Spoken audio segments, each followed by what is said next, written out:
So I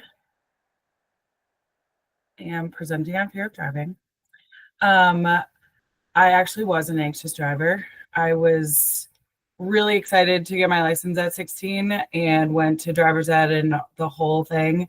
And then I completely freaked myself out and was terrified to drive. And so I didn't get my license until I was 18, the day before I left for college. So I feel like I know a lot about this because I was that, but in a very different light now that I am a clinician. So today I'm talking about vehophobia. I don't really hear that a lot, but I figured I would add that in. So a lot of people have this fear, obviously, as I've heard from a lot of people that last week this came up a lot. Okay, so what causes fear of driving? So a lot of people experience previous accidents that then lead to the fear. They may have a panic attack while driving that also leads to the fear. And then being a nervous driver, which leads to avoidance, are some of the main causes of driving anxiety. And many people suffer from this fear. They are experiencing panic symptoms while driving, and then they then fear if they're panicking, then they might lose control. Then that leads to harming themselves or others. And then the ultimate kind of underlying fear most of the time is a fear of loss of control and an intolerance to uncertainty. What if I lose control? What if I start breathing really heavily and, then they feel like they're having a heart attack and then they crash into someone? 66% of people experience fear of driving, and this fear can have a negative impact on a person's daily life, independence, and mental health well-being. And then you can go to the next one, Lisa. Thank you. So ultimately, a fear of driving can actually be put into so many like subcategories. So people have a fear of driving on highways, but they'll drive anywhere else. They'll drive on neighborhood roads and stuff like that. Other people might fear driving alone, driving too far from home, unfamiliar roads or places, driving at night or in bad weather, making left turns, merging onto the highway or off the highway, driving in the far lane, so the fast lane, going over bridges, driving in any condition, or driving too fast or too slow. And then ultimately, some people just fear driving in general, so they won't drive at all. And that is the biggest thing I think we need to uncover is which one people are struggling with when working with clients. A lot of the time, too, is that driving anxiety can be diagnosed as specific phobia, but it's also good to rule out other diagnoses such as PTSD, generalized anxiety disorder, or panic disorder.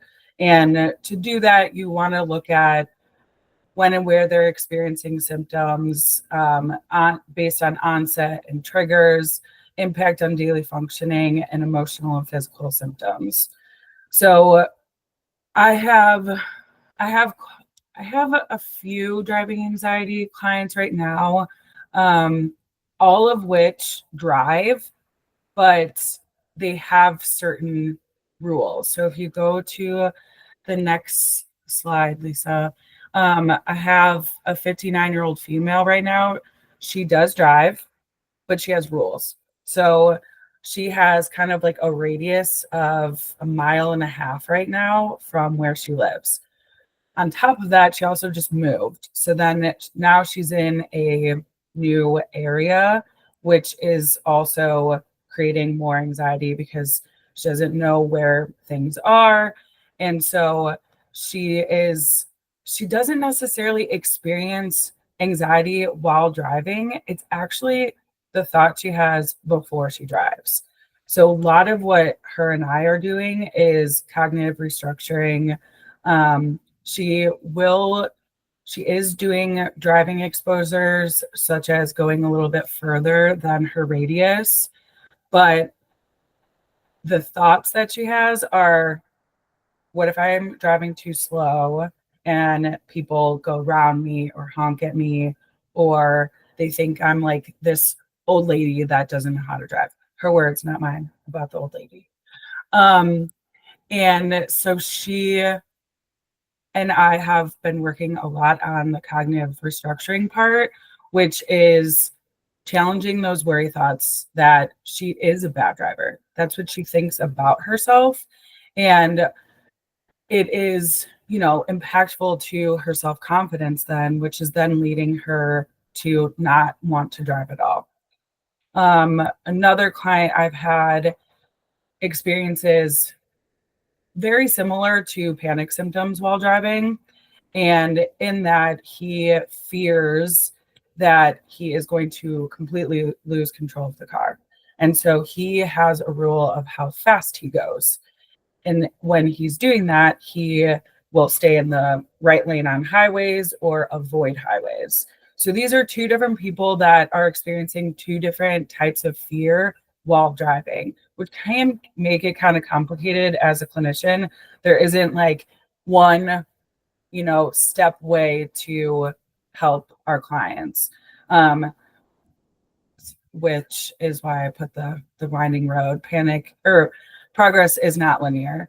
So a lot of what I focus on is, if I were to put it in step by step, is psychoed. So teaching them about CBT, ERP, DBT, distress tolerance, all of that.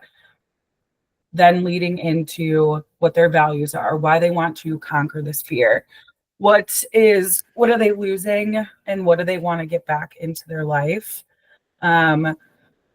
Focusing on awareness of their unhelpful thoughts, because as many of us know, it's really weird to look into what we're thinking and feeling like, oh, I'm thinking this about driving. It's a weird thing to do to teach our clients. So I always kind of put a lot of focus on bringing that awareness up and then working towards challenging those thoughts. What if I crash? What if you don't crash? How do I know I'm not going to hurt someone? Well, you don't know, but the avoidance is feeding into that fear. Distress tolerance, so allowing them to have these feelings while driving and knowing that they're okay. Unfortunately, I've thought many times like, oh, it'd be really nice if I could be on like FaceTime or video with them while they're driving, but obviously that's not really safe. It would be awesome though. I do know people that have driven with their clients, but that is just definitely up to you, and something that you would also talk to leadership about if you wanted to do that. The woman I'm actually working with, this was many years ago, she had worked with an exposure therapist and drove with him like for her sessions, which I think is cool. But like anxiety, that was many years ago, and now she's moved.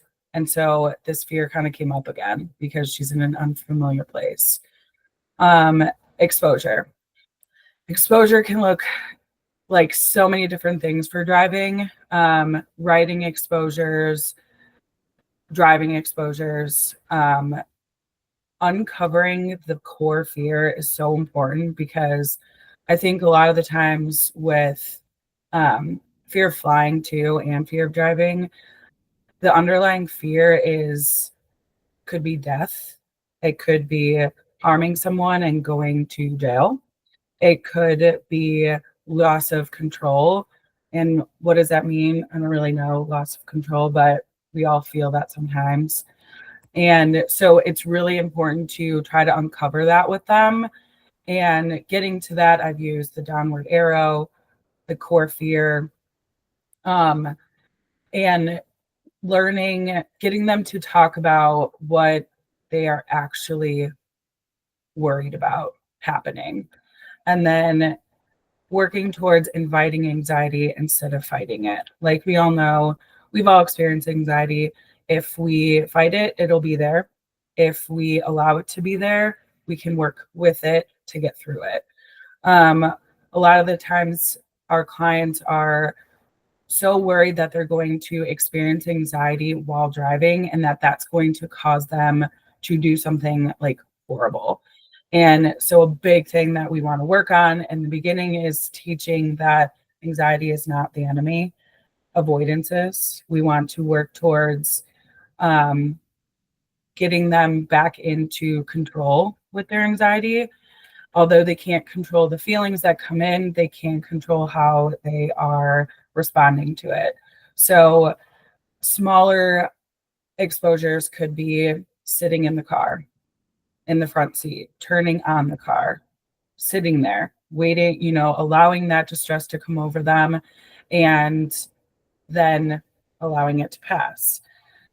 Do they back up? Do they start driving?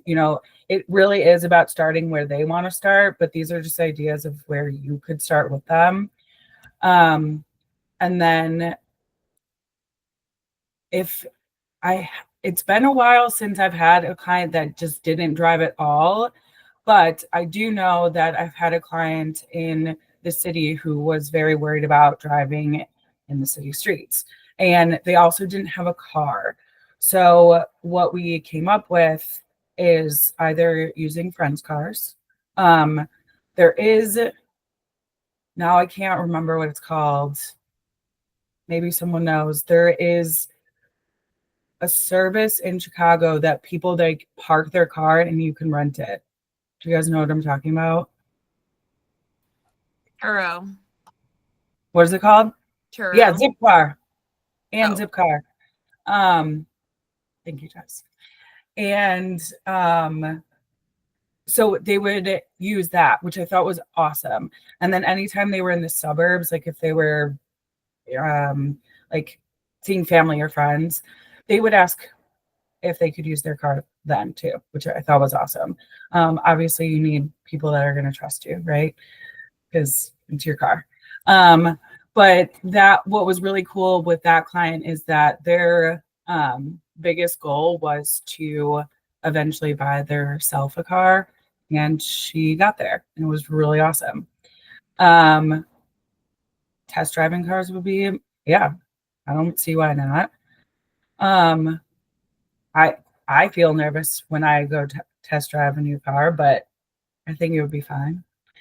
And so I think I really just wanted to kind of put in here, in a way, a step-by-step, but knowing that a lot of the time you're going to have to follow the lead of your client, where they are at, and focusing so much on the cognitive part, because the exposure is obviously going to get them very far in overcoming this fear. But before that, really working towards challenging what's kind of stopping them from getting in the car in the first place. I also wanted to take time to allow you guys to share your client stories, either with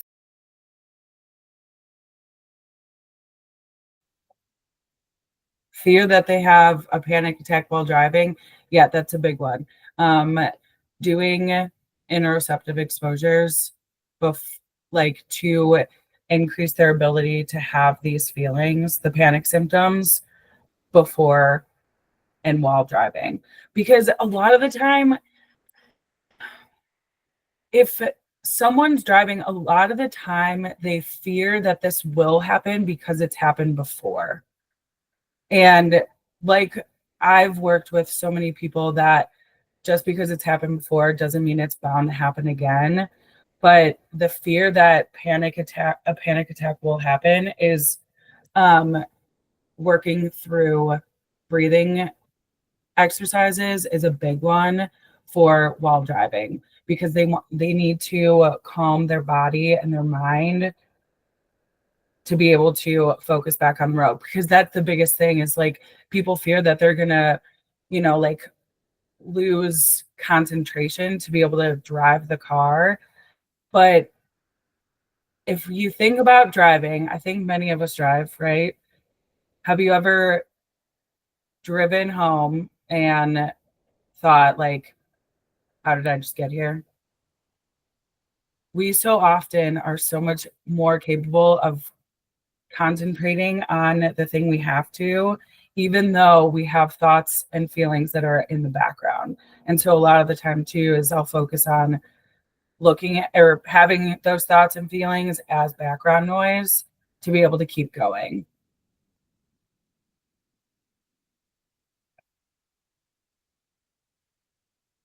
Mm-hmm. Yes, Christine.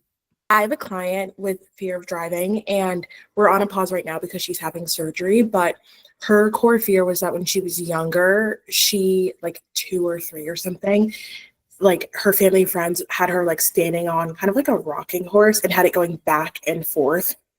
And she ended up getting like really hurt. And so her core fear is like the movement in the car and the like feeling stuck in the car. So I didn't know if like interoceptive exposures would be helpful for that. We've done more of like like you had mentioned, like cognitive restructuring and getting familiar. And other things, like she didn't start driving or get her license until like her 30s. And not because of the fear, but just because she didn't need it where she was living. So also like psycho ed surrounding like differences in regards to like the adolescent brain is like more risk taking. So it's a little bit not as scary to, get behind the wheel of a car. So yeah, I didn't know if those kind of exposures would be helpful or if because it's tied to like an accident in which she was like really hurt when she was younger. And it wasn't a car, but that movement, like roller coasters, the inertia.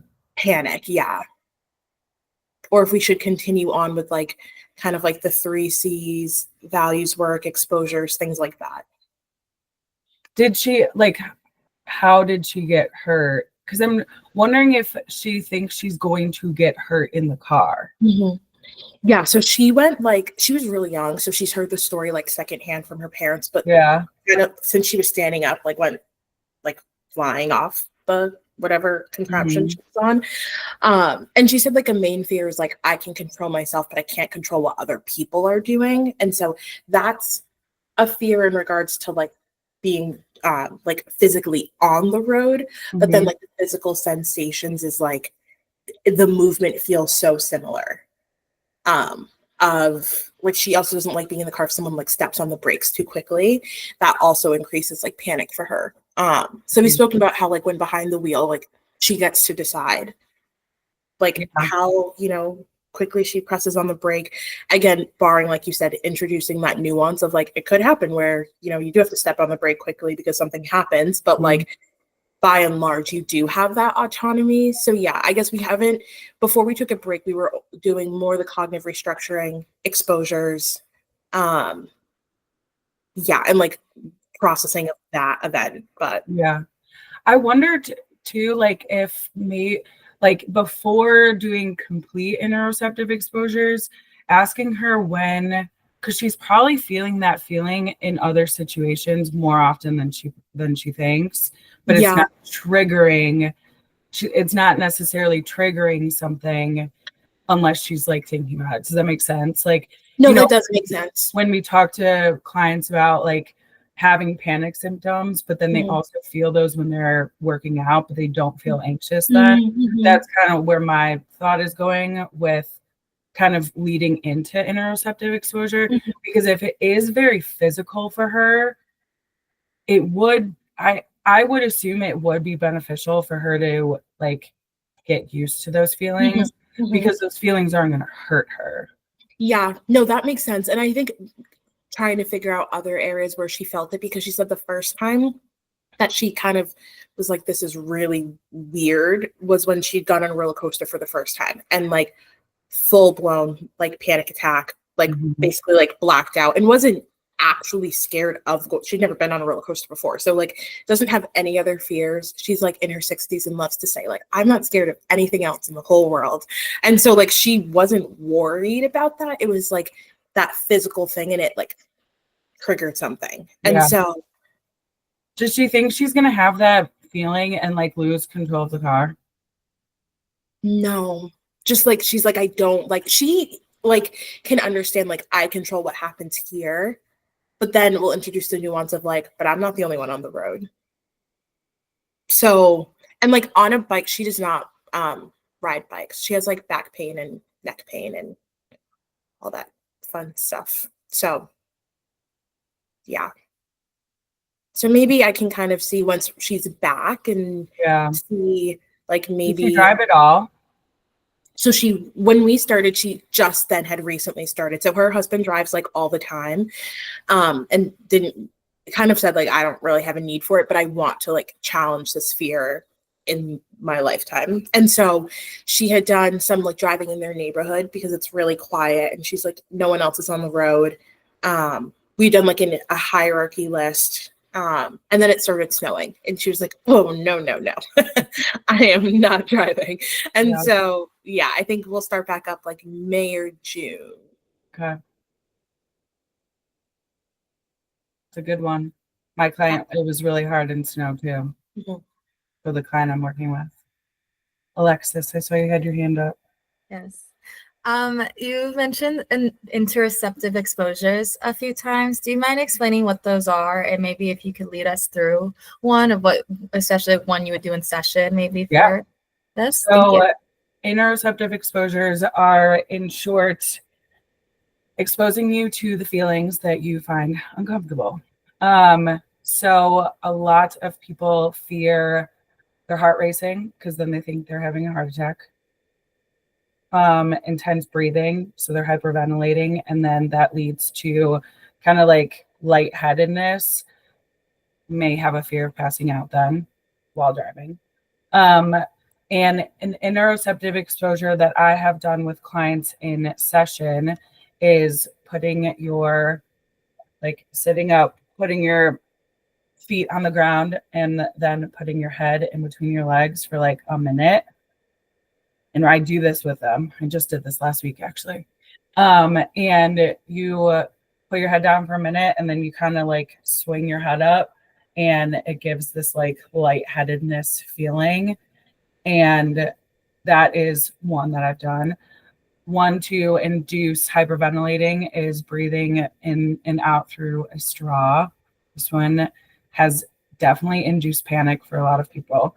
That is the point, but the point also is like when they are experiencing those things, to remind them that they are in control and they were the ones that brought it on in the first place. So when this may come on during anxiety or panic, they're better able to connect the anxious brain and the smart brain to recognize that, oh, I've done this myself. I know what to do, or I know that I can be in control of my body. And then trying to think of other ones. Breathing, lightheadedness, dizzy. Oh, disassociation is looking at yourself in the mirror for a minute. It was really weird. That's a weird one. But you're supposed to look at yourself in the mirror for a minute or so. And that kind of gives this like disassociation, depersonalization feeling. So I've done that one too. So is there one you can lead us through together? You want to do the head one? Yeah, anyone. Okay. Everyone make sure your feet are on the ground. And then you put your head in between your legs. We'll do it for like 20 seconds. Okay, and then swing your head up.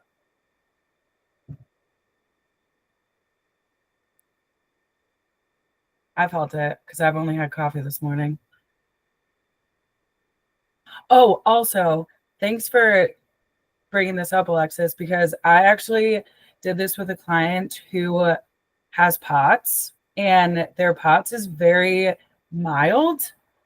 So they didn't like think about it before we did this exposure. And it very much like affected their POTS, and they like were seeing stars and stuff. So before doing interoceptive exposures, always ask about health problems and if there are any, because that is very important to know before you do any of these. And I usually use the interoceptive exposures that are in the Rewire Your Anxious Brain for Teens. It's the Play with Anxiety exercise. That one is super helpful. But yes, always ask about health issues first, because I felt really bad. Brittany wanted to know if you are counting the 20 seconds. I did, yeah. 20 Yeah. So I know, Oh, go ahead. I know Dr. Kissen, and when we have Merritt presenting on panic, she might do this as well. But I know when we do the panic presentation, Dr. Kissen has us pant heavily like a Yep. dog for a minute. And she's truly on her phone going, we have 10 seconds, we have 20, like she's, because it's a Mhm. full minute. And oh my God, the sensations, it's Yes. bonkers. Yeah. I usually do it on my phone. I put like a timer on for my clients. But panting is going to induce hyperventilating usually. Okay, I see Susan has a.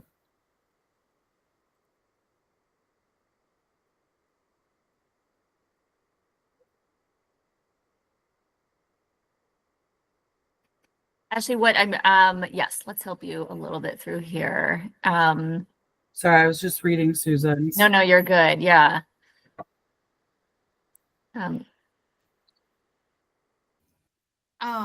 Sorry, I'm trying to figure out how I can post this like interoceptive exposure tracking log, and it has a few more examples on it. Where you, is it on the website? Is it in the drive? No, I had sent it. I don't know. I'm not good with computers. I had sent it to one of my clients, so I went to his patient portal and like downloaded it and then clicked the link and tried to post it, but I'll figure it out. I'll keep working on it. This is also the travel anxiety questionnaire. I'm going to put in the chat too. Because there are questionnaires and like scales to use for driving anxiety, but ultimately I just focus on what their symptoms are and how it's impacting their life to better be able to diagnose it as a specific phobia or generalized anxiety.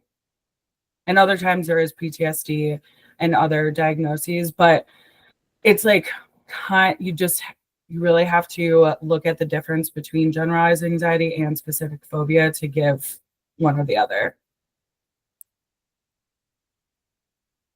Michaela, I know that you went with, I think, Lynn, when you guys did education, Yes. you did is there anything that we should know about the program? I know they're not doing exposure work, but we do have a kind of a partnership with a driving school that knows who our clients are. So clients that are coming with anxiety. Mhm. Can you talk a little bit more about what that partnership is? So we have a partnership with Nova Driving School. Lynn and I went there to speak with the drivers about how to manage their anxiety when working with anxious drivers. And so the partnership that we have is to be able to say that you go to Light on Anxiety to be able to drive with them. But when driving with anxious drivers, many people that I've worked with either want someone to talk with them or to just like converse with them. Because a lot of the times I've heard from when I was doing that presentation, I actually asked a lot of my teen drivers what they liked or disliked about driving school. And they would rather the instructors talk with them, like just about anything. And then that kind of brings up this idea that they're going to be distracted. And that brings me back to how often we can do so many things while so many other things are going on. So as I'm talking to you guys, I hear my fan, I just heard a car outside, but my almost full attention is on you. And so the idea when they're driving is that I know as new drivers, most of the time they're going to tell you not to have your radio on. But so while you're driving, you have to steer the steering wheel, press your foot on the gas or the brake, check your mirrors, check your rear view mirror, look out the windows, check your blind spot. You're doing all of these things at the same time. And so people fear that they're not going to be able to do all of those things when we do them all the time. It's like also riding a bike. When you're riding a bike, think about all the things that you have to do all at the same time. If you had to do those things one by one, well, you would be on the ground. Same with driving, you wouldn't go anywhere. You would just stay there because you would have to put it in drive, check all your mirrors and press the gas. They probably wouldn't move. And so I think a big thing with cognitive restructuring is focusing on all of the things we can focus on while there's other things going on around us. When at the presentation for the Nova Driving School, a lot of the feedback was that the drivers were coming in already anxious. And so they didn't know what to do while in the car with them. And so what we focused on was having mindfulness strategies to use with them. So the 5, 4, 3, 2, 1, square breathing, grounding skills. So tapping their fingers and feeling the seat underneath them. Because once they're already anxious, we all know how hard it is to get back into focus. So that was with the Nova Driving School.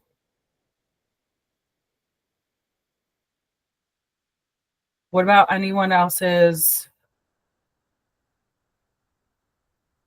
Alexis and Joey. Yes, I wrote down 2 things. One, I've had clients, and maybe like you can speak to this too, of like I had someone that came in like I have driving phobia, and after working together, I'm like, you don't have driving phobia, you just don't like driving, and that's okay. Mm-hmm. And I think like that was one thing I wanted to bring up, like assessing that. And then the other one, I think maybe Dr. Kissen gave a presentation on this, but she was saying about like panic attacks while driving, of like you're actually the safest person on the road, of like when you're having a panic attack, you're so hyper vigilant, and like that's fight or flight, like you are one of the superheroes on the road. So it's like nearly impossible for you to crash or anything. And I was curious, like, I don't know if that was something. I definitely think the not liking to drive is definitely common. But it just depends. If you don't like to drive, that's fine, but how is it impacting your life? So that's something that you would definitely want to bring up, because if it's stopping you from going to see friends and going to work and all of that kind of stuff, then it might be a little bit more than just not liking to drive. And what do we all say to our clients when doing exposures? I don't need you to like this. I just need you to try doing it, because no one's going to like throwing up or like talking about throwing up, but they need to eat certain foods to make sure they, are healthy. Same with driving. They don't necessarily have to love going on the road, but if it's something that they want to work on, they have to try to drive. And then the panic attack while driving. Yes, you are definitely the most cautious, and like you're so alert because there's adrenaline pumping through your body, but so many people fear that that's going to harm you. And we have to bring back the focus to these things are just happening in your body. There's nothing externally coming in that's harming you. You are the one that's in control, and this adrenaline hormone is pumping through your body that's making all of these things happen in your body. And so teaching them that, hey, this is actually you, it could bring them back into control to have like feel these sensations while they're driving and be okay. And then Joey. Hey, sorry, I'm on my phone. You can hear me, right? Yeah. Okay. This actually isn't a client I have anymore. Because we terminated like a couple months ago. But her thing was that so I guess starting this out, like I don't drive for both anxiety and vision reasons. Like I've never driven. So I think all of this information that you're giving now was kind of new to me and something that didn't come to my mind because I don't necessarily know what it's like to drive. But her thing was that she was about to go off to college and like parents kind of plopped her in my chair and said like, she's really anxious while driving. Fix it basically. And so it wasn't something she was incredibly motivated to work on because she knew she was about to leave anyway. So I wonder how you would explain to parents and to her that like, yes, this is a thing that will wind up impacting you. You just might not see the relevance of it right now because you know you're about to go to a college campus where like everything's walkable, if that makes sense. No, for sure. I mean, I think I would start with the parents because if the client wasn't motivated to do that wasn't really motivated to drive in the first place, how are you going to make her want to do that? You know what I mean? Like we have to have the buy-in from the client. And sure, I mean, I think we could sit here and say that it will impact her. We don't know that for sure. I mean, there's plenty of people in the city that never have cars ever, that never drive, and that's fine because of where they live. You know what I mean? And like, so that brings me back to not liking driving or not being able to drive. There are plenty of ways to get around everywhere, depending on where you live. And if, my client that just drives like a mile and a half, she's spending a lot of money on Ubers, but does that replace then a car payment, a car insurance, car upkeep? That can be something that people do, but I would start with the parents, which it's tough. Yeah. It's tough to have that. Yeah. Maybe that was just something I didn't want to do at the time. That too. But Yeah. it's, like how many times have we had clients bring in kids, like parents bring in kids and say, oh, they don't like this and that. Can you make them like it? I can't do that. I can't make anyone like something or, fix them. I hate that term, fix them. Yeah. We're not fixing anyone. We are guiding them to making changes in their life that they want. And I personally didn't sell that too well because I don't like it either. So like I can't even lie to you or encourage you to like it, I mean, I think that would have been, just maybe bringing that up too to your client. Like, I don't like it either, but like, is this something that you want to work on? And I think I'll preface that with some people might say they don't want to work on it at first, but uncovering if it's something that they are fearing or not wanting. And sometimes there can be it's a gray area with that. You know what I mean? That's good. Yeah. But I would totally have like, if that ever comes up again, like utilizing what you know about not driving and kind of using that to your advantage in a way to like formalize it for them. That makes a lot of sense. Thank you. Yeah.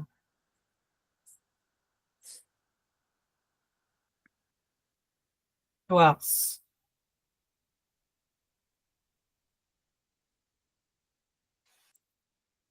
I can give you a quick one. Yeah. Yeah, so she did not come in for this, but it's been like our fun little thing on the side. She realized she had a very intense fear of driving on the highway due to the idea of being stuck, like in bumper to bumper traffic. And that even leads into like biking sometimes. So it's not specifically driving, but the driving's a big part of it because she tried to go on the highway and had a full panic attack because it was, oh my God, it's bumper to bumper, pulled off and missed a friend's wedding because she just could not get to the suburbs. Mhm. and there was no way she could have made to the wedding by train. She had to drive, and the Uber would have been like $100. So basically, that conversation of bumper to bumper, you're stuck there. God forbid something happens, and that conversation then of like, okay, so the core fear of being stuck and unable to escape, right? Like that idea of having that safety net of I can get out if I need to, or kind of what you said earlier, Michaela, of that other client you had where there's other people on the road. I can't control them. What if someone rear ends me because she was in a car that got rear ended?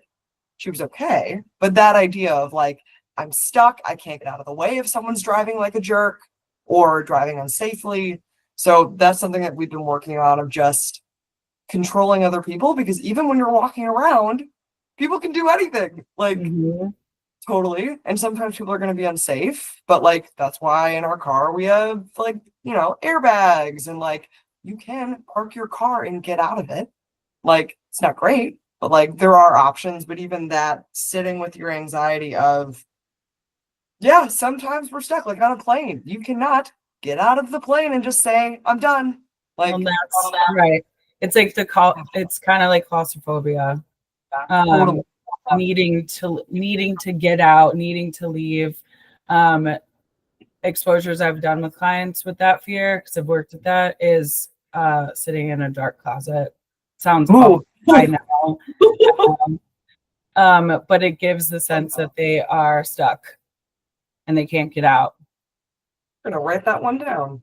And I wouldn't like to do it either, but again, and I wouldn't start with that one, but I would definitely do a lot of written. I would do a lot of written exposure to get, like, when are we actually stuck? Has she ever been stuck before? Most of the time, like, we're humans. We want to survive most of the time. So if we were stuck, we would try to get out. Then this is also making me think of, I forgot what book this is in, but if you're like in a hole and you keep digging, you're making the hole bigger. And so sometimes you have to actually like let yourself sit with being stuck to be able to get back to like, okay, I can get out, but how do I get there? Instead of fighting. I think I'm gonna have to think of what resource that's in. It's in one of ours. It's in one of Dr. Kissin's. I don't know if it's I know y'all will get to it because it's definitely in one of the books, but yes, it is in one of the I think books. she even uses it, in one of the trainings she talks about. Mhm. Yeah, but I just thought, like, then sitting in the closet, like, what that would bring up. Totally. Yeah.